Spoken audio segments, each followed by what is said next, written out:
சொல்லும் போது, முருகனை பத்தி சொல்லும் போது ஜனங்கள்லாம் சந்தோஷத்துல முருகா முருகா முருகான்னு போட்டுக்கிட்டாங்க. கொஞ்ச நேரம் கழிச்சு சூரனோட சண்டை வர்ற சூரன் போர் சொல்ல ஆரம்பிச்ச உடனே நம்ம கிராமத்தால் பாருங்க, அவனும் முருகா முருகான்னு எல்லாரோடையும் போட்டுக்கிட்டே இருந்தான். சூரபன்மனை பத்தி ஆரம்பிச்ச உடனே அவன் ஒருத்தன் மட்டும் சூரா சூரா சூரான்னு போட்டுக்கிட்டான். இந்த உபன்யாசகருக்கு வருத்தமா போச்சு. ஒரு தடவை பார்த்தாரு, 2 தடவை பார்த்தாரு, கடுப்பாயிட்டாரு. ஏய், முருகனை பத்தி சொல்லும் போது முருகா முருகான்னு போட்டா பரவாயில்லடா மடையா, சூரபன்மனை பத்தி பேசுற சூரா சூரான்னு போட்டுக்கிறிய, அறிவு இருக்காண்ட. அவன் சொன்னான், இருங்க இன்னும் சண்டை முடியல, யார் ஜெயிப்பான்னு யாருக்கு தெரியும்? எதுக்கு அவருக்கு 2 கும்பிடு போட்டு வச்சோன்னு வச்சுங்க, நாளைக்கு ஒருவேளை ஜெயிச்சு அவர் வந்துட்டாருன்னா சரியா கொடுப்பாங்க. இதாங்க இன்னைக்கு சாமி கும்பிடுற மனோபாவம். ஒருவேளை இந்த சாமி காப்பாத்தலைன்னா அதை கும்பிடு, அதை விட்டு அது ஜெயிச்சுட்டா அதை கும்பிடு. எது சாமின்னு தெரிஞ்சுக்காமையே சாமியை கும்பிடு அப்படிங்கிறது தான் இந்த உலகத்துல பல பேருடைய மனோபாவம். நான் ஏன் மகரிஷியை மதிக்கிறேன் அப்படின்னா, நான் மதிக்கிறது அவருக்கு பெரிய விஷயம் இல்லை, ஆனா நான் ஏன் மதிக்கிறேன் அப்படின்னு கேட்டா, அவர் 3 கேள்வி என்னை உறுத்தியது அப்படிங்கிறார். வாழ்க்கையில 3 கேள்வி என்னை உறுத்தியது. 1, கடவுள் அப்படிங்கிறது என்ன? 2, உயிர் என்பது என்ன, அது எங்கே இருக்கிறது? அவர் சொல்றார் 3 கேள்விதான் என் வாழ்க்கையில் என்னை சிந்தனையாளன் ஆக்கியது. கடவுள் என்பது என்ன, உயிர் என்பது என்ன, அது எங்கே இருக்கிறது? 3, வறுமை என்பது இயற்கையா செயற்கையா? இந்த 3 கேள்விகள் தான் என் வாழ்க்கையை உருவாக்கியது அப்படிங்கிறார். அப்போ முதல் கேள்வி, அவருக்குள்ள ஓடிக்கொண்டிருந்த கேள்வி வறுமை, கடவுள் என்பது என்ன? ஒருபடி மேல போய் சொன்னா, ஏதோ சமய பிரச்சாரம் எல்லாம் ஒருத்தர் பண்றதாலேயே அவருக்கும் தீவிரமான கடவுள் புரிதலோ உணர்வோ இருக்கும்னு நம்பிடப்படாது. ஒரு சம்பவம் சொல்றேன். காட்டு வழியா ஒரு கார் போயிட்டு இருந்தது. அந்த கார்ல இருந்து திடீர்னு பஞ்சரா போச்சு, என்னமோ ஒருத்தன் கயட்டி வேலை பார்த்தான், அந்த சக்கரம் உருண்டு போய் விழுந்துருச்சு, எங்கேயோ உருண்டு போயிடுச்சு. அந்த கார்ல பயணம் பண்ணவன் கடவுளை கெட்ட வார்த்தை சொல்லி திட்டினான். திட்டுறதுக்கு எவனும் இல்லைன்னா சாமியை திட்டலாம் இல்ல, அசிங்கமா கெட்ட வார்த்தை சொல்லி திட்டினான். ஒன்னெல்லாம் கும்பிட்டு என்ன பிரயோஜனம் பாரு, காரு இப்படி ஆகி போச்சு, கண்ணா அப்படின்னு திட்டிட்டு இருந்தான். அப்போ பின்னாடி ஒரு கார் வந்தது. அதுல எங்களை மாதிரி சமய பிரச்சாரம் எல்லாம் பண்ற ஒருத்தர், கடவுளுக்கு ஏஜென்ட், அவரு கார்ல வந்து நிறுத்திட்டு இவங்கிட்ட புத்தி சொன்னார். தம்பி, ஏதோ காரு டயர் வீணா போச்சுன்னா கடவுள் என்னடா பண்ணுவாரு, கடவுளை ஏன்டா இப்படி குறைவா பேசுற அப்படி, பின்ன என்ன பெரிய கடவுள் என்ன கடவுள், மறுபடியும் கெட்ட வார்த்தை சொல்றான், வார்த்தைக்கு வார்த்தை. டயர் போச்சு இல்ல, அவர் புத்தி சொல்லணும் இல்லையா, சமய பிரச்சாரம் புத்தி சொல்லணும் இல்லையா.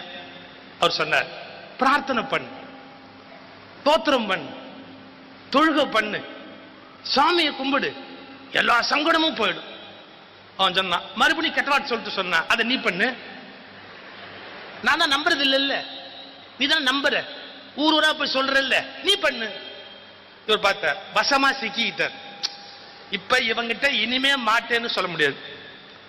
உடனே அவரு, சரி நம்ம ஒருவேளை தோத்திரம் பண்ணி பலிக்கிறனாலும் யாருக்கும் தெரிய போறது இல்லை, அவனும் நாமளும் தான் ஆரம்பிச்சார். இப்படியே உருகி உருகி தோத்திரம் பண்ண உடனே ஒரு கற்பனை தானே, டபக்குன்னு அந்த வீல் அங்கேருந்து வந்து கார்ல ஒட்டிச்சு. உடனே நம்ம சமய பிரச்சாரகர் சொன்னார் பாருங்க, அட கடவுளே நிஜமாக நீ இருக்கிறியா? இதான் யதார்த்தம், இதான் யதார்த்தம். ஏதோ சாமியை பத்தி 10 நிமிஷம் பேசிட்டதாலேயே எல்லா சாமியாருக்கும் சாமி நம்பிக்கை உண்டுன்னு நினைச்சு ஏமாந்தா அதை விட மோசமான முட்டாள்தனம் உலகத்துல இருக்க முடியாது. இன்னும் சரியா சொல்ல போனா, சாமி இல்லைங்கிற தைரியத்துலதான் பல சாமியார் சாமியாராவே இருக்கும். அப்படி ஒரு ஐடியால இருக்கிறான்.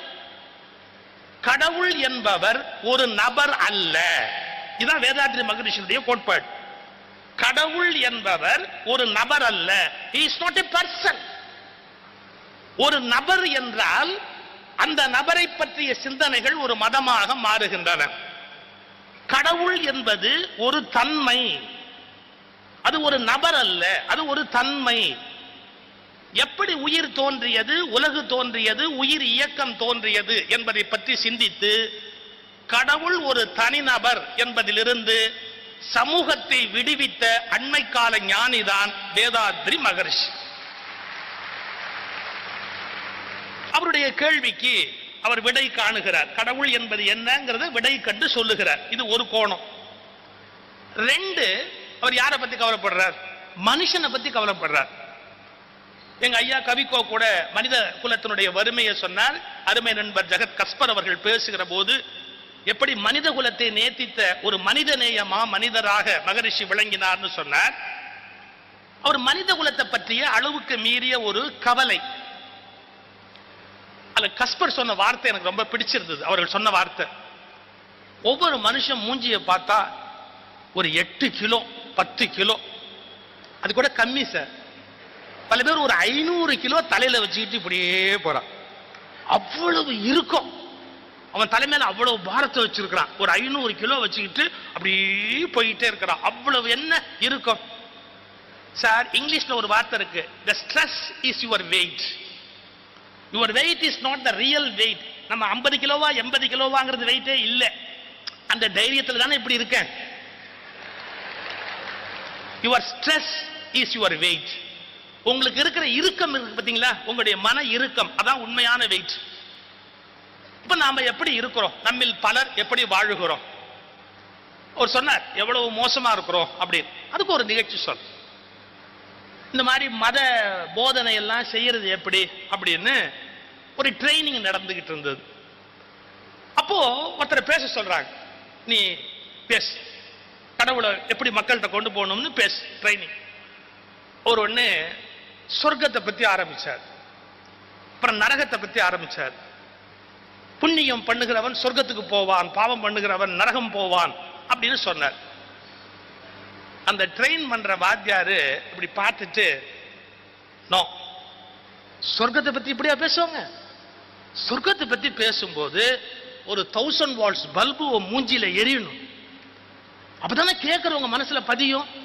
அதனால சொர்க்கம்னு சொல்லும் போதே சிரிச்சுக்கிட்டு சொல், முகத்துல ஒளி வரும்படியா சொல், சொர்க்கத்தை அப்படி வர்ணிக்கணும் அப்படின்னு கேட்டுக்கிட்டு இந்த ஸ்டூடெண்ட் கேட்டான், சொர்க்கத்தை பத்தி எப்படி பேசணும்னு சொல்லிட்டீங்க, நான் நரகத்தை பத்தி பேசணும்னா எப்படி பேசணும்? அதுக்கு ஒண்ணும் முயற்சியே வேண்டாம், உன் சொந்த முகமே அதுக்கு போதுமானது. உன் சொந்த முகம் அப்படியே இருந்தா அதுவே போதுமானது. அப்போ ஒவ்வொருத்தனுடைய முகத்திலையும் நரகம் இருக்கு, ஒவ்வொருத்தனுடைய முகத்திலையும் நரகம் இருக்கு. ஒவ்வொருத்தனும் சொர்க்கத்தை பத்தி பேசுறான், ஆனா முகத்துல நரகம் இருக்கு. மதங்கள் இப்படி சொல்றேன், மதங்கள் சொர்க்கத்திற்கு போவதை பற்றி பேசிக் கொண்டிருந்த காலத்தில் பூமியை எப்படி சொர்க்கமாக்குவது என்பதை பற்றி கவலைப்பட்டவர் தான் அருட்தந்தை வேதாத்ரி மகரிஷி. எப்படி? நீ ஒழுக்கமா இரு, தவம் பண்ணு, உன் பொறிப்புலன்களை ஆராய்ச்சி பண்ணு, அகத்தாய்வு பண்ணு. சினம் தவிர்த்தல்ங்கிற ஒன்ன ஒருத்த சரியா முடிச்சுட்டாலே வேற ஒண்ணு பெருசா பண்ண வேண்டிய அவசியம் கிடையாது. இந்த சினம் தவிர்த்தல்ங்கிற குவாலிட்டி வந்துட்டாலே அதுக்காக அந்த வகுப்பை எடுக்கிறவங்களுக்கெல்லாம் அது போயிடுச்சுன்னு நினைச்சு ஏமாந்துடாதீங்க. அது போறதுக்கு ட்ரை பண்ணுது, அவ்வளவுதான். ஒரு 10 தடவை 10 பேருக்கு சொன்னா நமக்கு ஒரு நாள் போயிடாதா அப்படிங்கறதா அது உள்ள இருக்கிற சீக்ரெட். போகும்.